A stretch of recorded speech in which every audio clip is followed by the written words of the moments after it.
अब लालू जी को जो है ना हम क्रिटिसाइज करते हैं उनके चारा घोटाले के लिए, उनकी पॉलिटिक्स के लिए, उनका जेल जाने के लिए, लेकिन अब मैं ये बताता हूं कि लालू जी की ने क्या क्या किया। एक समय पे जिस प्रदेश की पॉलिटिक्स जो थी और इकोनॉमी जो थी वो लैंडलॉर्ड्स और अपर कास्ट के हाथ में थी, उस मोनोपोली को तोड़ दिया लालू ने। और वो नॉर्थ इंडियन बेल्ट में बहुत गरीब लड़कों के लिए और उन लोगों के लिए जिन्होंने उस चीज की कल्पना नहीं की थी, वो शुरुआत थी उस चीज की। लालू यादव ने अपने रहते हुए मूसाहार, कहार और ईबीसी जो हैं उनको पहली बार मंच पे लाना शुरू किया। ये लोग मंच पे आने वाले नहीं होते थे, मंच पे बड़के नेता बैठते थे, सवर्ण नीचे सामने बैठते थे, और जो गरीब मूसाहार होता था वो कहीं दूर खड़ा होता था। ये लोग वो होते थे जिनके घरों को गांव से दूर बनाया जाता था। चूंकि हिंदुओं में मरे लोगों को दक्षिण में पैर करके रखा जाता है, तो उनके मोहल्लों को दक्षिण टोला कहते हैं। ये दक्षिण टोले के लोग होते थे, उनको लालू यादव मंच पे ले आया।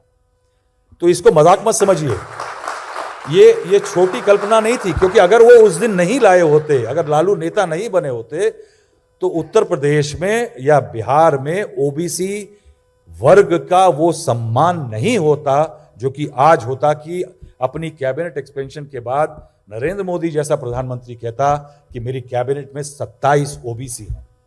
ये इन लोगों का कंट्रीब्यूशन है कि आज की पॉलिटिक्स को हम नहीं देखते कि वो तार कहां से जुड़े हुए हैं, कभी नहीं देखेंगे, मगर वो तार हैं और वो हम लोगों ने देखे हैं। अब मैं बताता हूं आपको कि भागलपुर में पीरपाती में एक जगह थी जहां लैंडलॉर्ड जो थे, आप सोचिए कि 80 किलोमीटर लंबा एक वाटर एस्टेट बना दिया था अपर कास्ट लैंडलॉर्ड्स ने भागलपुर के पास। 80 किलोमीटर लंबा। ये लालू ने जब किया तो मैंने एक छोटी सी खबर की थी, तो मुझे फोन आया उनके ऑफिस से, तो उन्होंने बताया, तो मैंने खबर की थी इस पे। 80 किलोमीटर तक एक नदी को लोग घेर लें और उसके अंदर मछुआरों से टैक्स वसूला जाए, ये होता था। लालू प्रसाद यादव ने उसको छोड़ दिया, उसको बंद करा दिया। लालू जब सीएम थे बिहार में, तो उस समय पे वो दलितों और गरीबों के गांव चले जाते थे। एक बार उनको पता लगा कि जो ये ईंट के भट्टे होते हैं, तो मैं रात को पटना में किसी काम के लिए था, तो लालू जी का पता लगा कि लालू जी उन दिनों इंग्लिश जेंटलमैन बन के हैट लगा के ऐसी जगहों पे जाते हैं। तो लालू जी हैट लगा करके ईंट के भट्टे पे पहुंच गए, और वो इसलिए गए थे कि वहां दलित और ओबीसी जो एमबीसी ईबीसी होते हैं, अति पिछड़े, उनकी औरतों का शोषण होता था। और लालू यादव ने रात को जाकर के